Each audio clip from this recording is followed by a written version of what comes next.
આદિવાસી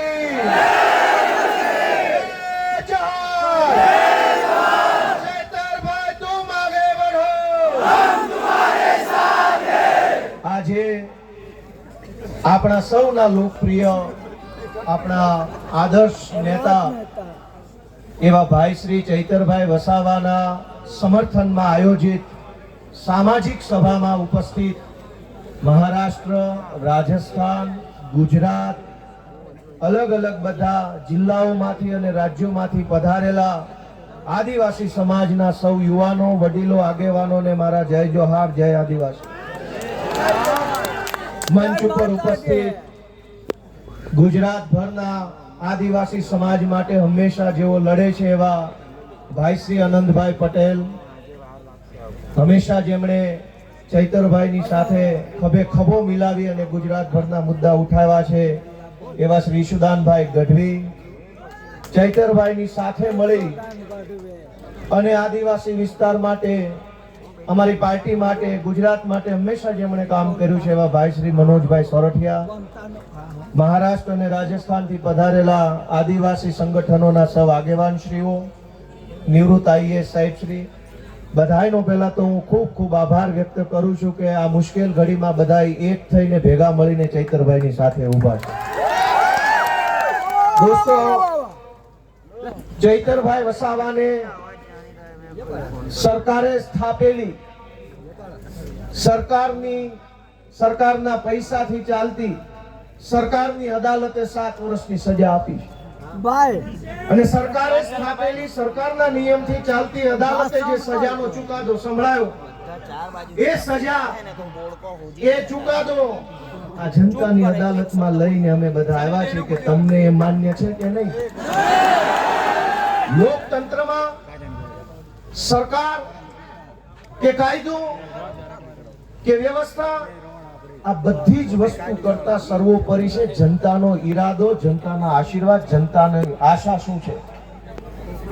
સરકારની police station, સરકારના સરકારી વકીલ, સરકારની ફોરેન્સિક લેબોરેટરીઓ, સરકારનો ફરિયાદી, સરકારની તપાસ, સરકારનો દલીલ, સરકારનું બધું જ, પણ જનતાની અદાલતમાં સરકારનું ના ચાલે। આ જનતાની અદાલત ભેગી થઈ છે, આદિવાસી સમાજની અદાલત છે।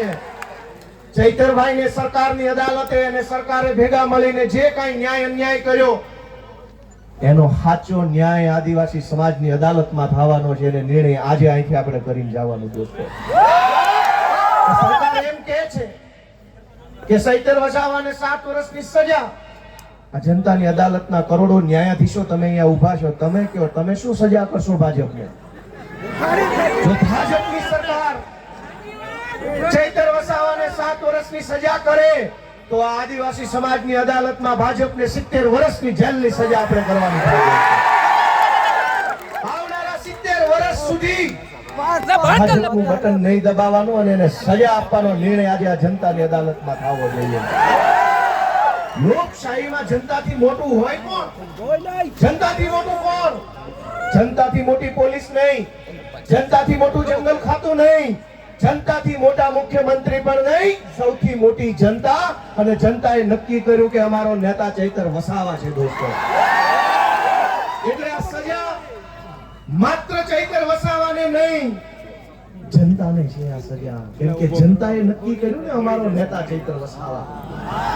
તો કરોડો લોકોને જે ચૈતર વસાવા ઉપર વિશ્વાસ છે, કરોડો આદિવાસીઓને જે ચૈતર વસાવાની ઉપર આશા છે, એને જેલમાં પૂરવાનો અર્થ એ થયો કે કરોડો લોકોને ભાજપની સરકારે સજા આપી છે કે તમારી પાસેથી તમારો નેતા છીનવી લીધો।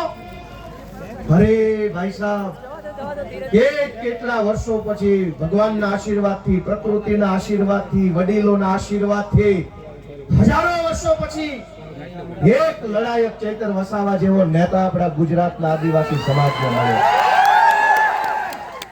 અનેક લોકો ધારાસભ્યો બન્યા, સાંસદો બન્યા આદિવાસી સમાજના મત આધારે, પણ આદિવાસી વિસ્તારોમાં ચાલતી નકલી સરકારી કચેરીઓ ઉપર પહેલી વખત બોલ્યું કોણ?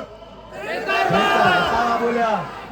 અનેક લોકો આદિવાસી સમાજના મતના આધારે સાંસદો, મંત્રીઓ બન્યા, પણ આદિવાસીઓની જમીન ઉપર વિવિધ કંપનીઓ લાવી આદિવાસીઓને ખદેડવાનું કામ કરતા હતા, એની વિરુદ્ધમાં પહેલો મજબૂત અવાજ ઉઠાવ્યો કોણે? ચૈતર વસાવાએ. આ કેવડિયામાં, તાપીમાં, છોટાઉદેપુરમાં, ડાંગ જિલ્લામાં ચારો તરફ કંપની, થર્મલ પ્રોજેક્ટ, ફલાણો પ્રોજેક્ટ, ઢેકણો પ્રોજેક્ટ, તમામ પ્રોજેક્ટના નામે આદિવાસીઓને ઘર વગરના, જમીન વગરના, શિક્ષણ વગરના, આરોગ્યની વ્યવસ્થા વગરના કરવાના ષડયંત્રને રોકવાનું કામ કર્યું કોણે? ચૈતર વસાવાએ કર્યું. અને સરકારના પેટમાં તેલ રેડાયું કે આ ચૈતર વસાવા આદિવાસીઓને કાં આટલો બધો જાગૃત કરે છે? કેમ આદિવાસી યુવાનોને જગાડે છે? કેમ સુતેલો આદિવાસી સમાજને જાગૃત કરવાનું કામ કરે છે? ચૈતર વસાવાનો ગુનો એ નથી કે જંગલ વિભાગના કર્મચારી સાથે બોલાચાલી કરી. ગુનો તો એ છે કે જંગલની જમીન તમારી છે અને તમને અપાવવાની છે, એની જાગૃતિ સમાજમાં લઈને આવ્યા. ચૈતર વસાવાએ જો બીજા ભાજપના આદિવાસી નેતાઓની જેમ રૂપિયા બનાવ્યા હોત તો જેલમાં હોત કે ઘરે હોત? એક છે મોટા કદાવર આદિવાસી નેતા, 2000 કરોડનું મનરેગામાં કરી નાખ્યું. જેલમાં છે કે મેલમાં? આદિવાસીઓના મત લઈને, આદિવાસી વિસ્તારોની ગ્રાન્ટો ખાઈને 2000 કરોડ રૂપિયાનું બૂચ મારીને જો બેઠા હોત તો મેલમાં હોત. પણ જેણે આદિવાસીઓને પાય બચાવવાનું કામ કર્યું, આદિવાસી બાળકોના શિક્ષણ માટે લડાઈ લડ્યા, વિસ્થાપિતો માટે બોલ્યા, ગરીબ દીકરીઓ માટે બોલ્યા, તમામ પ્રકારની યોજનાના લાભ અપાવવા માટે બોલ્યા, એ ચૈતરભાઈને જેલમાં પૂર્યા.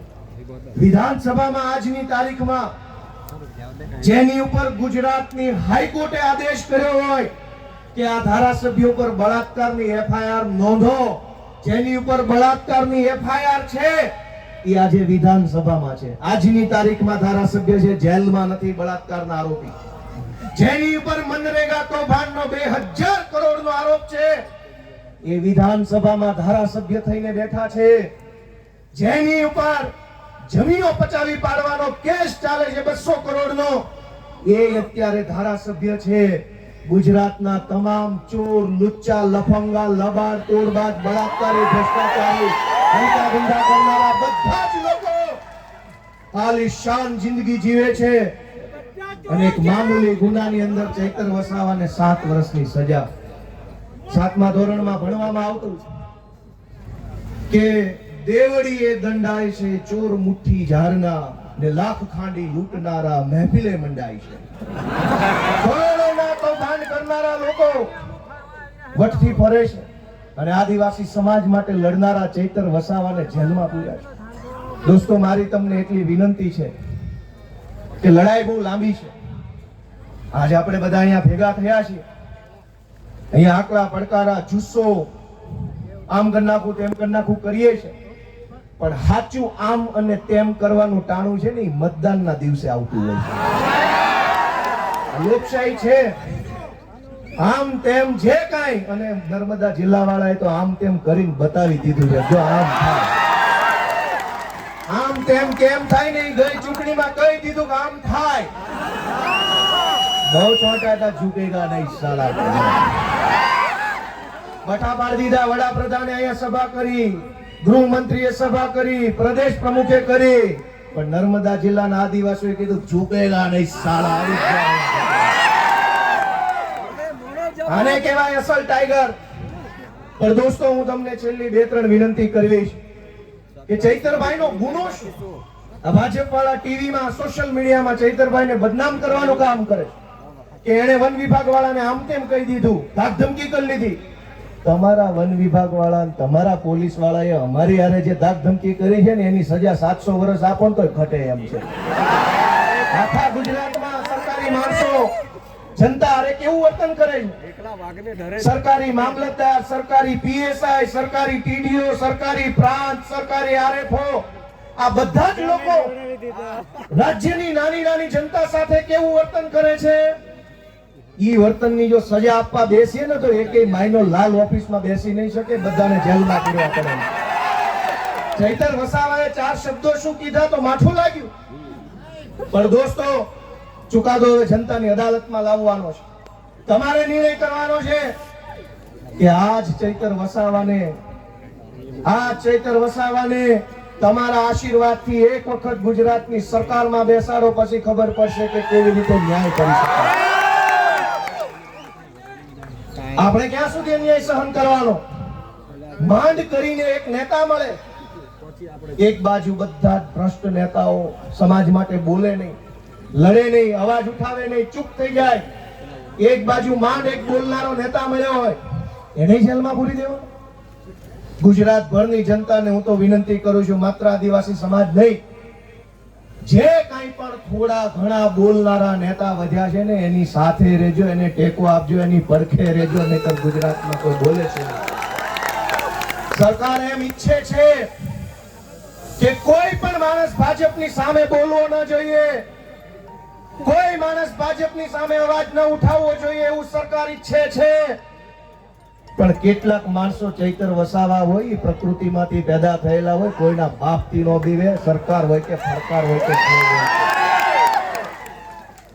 અને આ જળ, જમીન, જંગલ કોનું છે? સરકારનું છે, અમારું છે. સરકાર નહોતી, જે દિવસે આ દેશમાં સરકારો નહોતી ત્યારે જંગલ હતું કે નહીં? જે દિવસે આ દેશમાં કોઈ સરકાર, કોઈ પાર્ટી નહોતી ત્યારે જમીન હતી કે નહીં? અને જે દિવસે આ ભાજપ પાર્ટી કે એના નેતાનો જન્મ નહોતો ત્યારે આ ધરતી પર જળ હતું કે નહીં? તો ભાજપ વાળા પેદા નહોતા થયા ત્યારે જળ હતું, ભાજપ વાળા પેદા નહોતા થયા ત્યારે જમીન હતી, ભાજપ વાળા પેદા નહોતા થયા ત્યારે જંગલ હતું, અને ભાજપ વાળા પેદા નહોતા થયા ત્યારે આદિવાસી પણ હતા આ દુનિયા ઉપર, આ દેશ ઉપર. તમારી પોલીસ, તમારું ફોરેસ્ટ, તમારા બધા માણસો એ તો હમણાં આવ્યા. આ તો સદીઓથી હાલતી આવતી વ્યવસ્થા છે ને એને સંભાળીને રાખનારો આદિવાસી સમાજ છે દોસ્તો.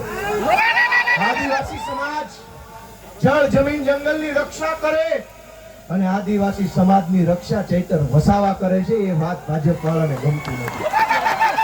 દોસ્તો, અમારી લીગલ ટીમે મહેનત કરી અને હાઈકોર્ટમાં અપીલ ફાઇલ કરી. જે કંઈ પણ ખેડૂતો, બહેનો, ચૈતરભાઈ અને શકુંતલાબેન સિવાયના બીજા જે કાંઈ મિત્રો જેલમાં છે અને ચૈતરભાઈ સહિત બધાય, એમની અપીલ હાઈકોર્ટમાં ફાઇલ કરી અને શકુંતલાબેન જે નાનું બાળક છે એમને હાઈકોર્ટે છોડી મૂકવાનો આદેશ આપ્યો છે. આપણા માટે બહુ સારી બાબત કહેવાય. અને બહુ જલ્દી તમામ આપણા જે કાંઈ પણ સાથી મિત્રો જે નિર્દોષ જેલમાં છે એમને પણ વહેલી તકે જેલ મુક્તિ થાય એના માટેના તાબડતોબ પ્રયત્નો સતત ચાલુ છે. અને બહુ વહેલી તકે આપણને સારા સમાચાર મળે એવી હું આશા રાખું છું. આપ સૌને મારી એક જ વિનંતી છે કે આ લડાઈમાં ચૈતર વસાવાને, એના પરિવારને, એના બાળકોને ક્યાંય પણ એક સેકન્ડ પણ આપણે બધાએ, હું અને તમે ભેગા મળી એકલા નથી પડવા દેવાના. જ્યાં જરૂર પડે, જેવી જરૂર પડે, જ્યારે જરૂર પડે ત્યારે આપણે બધાએ સાથે ઊભું રહેવાનું છે. અમે બધા આજે સાથે છીએ. ચૈતરભાઈ સાથે બહુ પારિવારિક સંબંધ છે મારે. આમ તો હું જે કાંઈ બોલું છું આજે બહુ દુઃખ થાય છે. વિધાનસભામાં ચૈતરભાઈ મારી બાજુમાં બેસે, અમે ખૂબ વાતો કરી, મારી બાજુમાં ઊભા આદિવાસી સમાજના અધિકારો વિશે પૂરી તાકાતથી બોલતા હોય છે અને એટલું સરસ રીતે આમ છાતી કાઢીને સરકારની આંખમાં આંખ નાખીને કહેતા હોય છે. એ ભાજપ વાળાને ગમતું નથી. ભાજપ વાળાને એ વાત ગમતી નથી કે એક આદિવાસીનો છોકરો વિધાનસભામાં ઉભા રહીને મંત્રીઓની ફોજ, મુખ્યમંત્રી બેઠા એની સામે આંખમાં આંખ નાખીને બોલે છે કે આ જળ, જમીન, જંગલ અમારું છે, તમને નહીં ઘૂસવા દઈએ. બીજા પણ આદિવાસી નેતાઓ છે.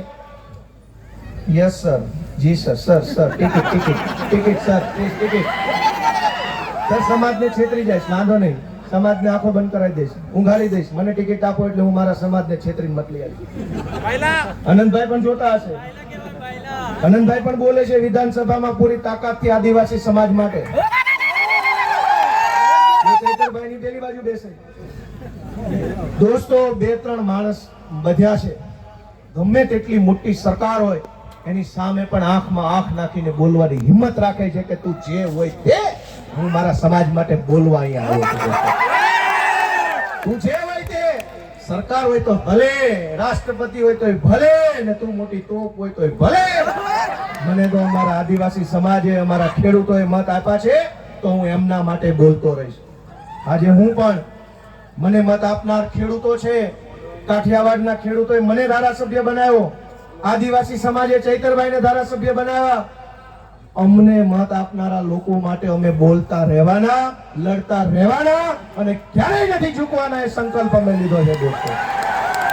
આપ સૌએ ચૈતરભાઈ વસાવાનો જુસ્સો વધારવાનું કામ કર્યું એ બદલ સૌનો હું આભાર વ્યક્ત કરું છું. જય આદિવાસી.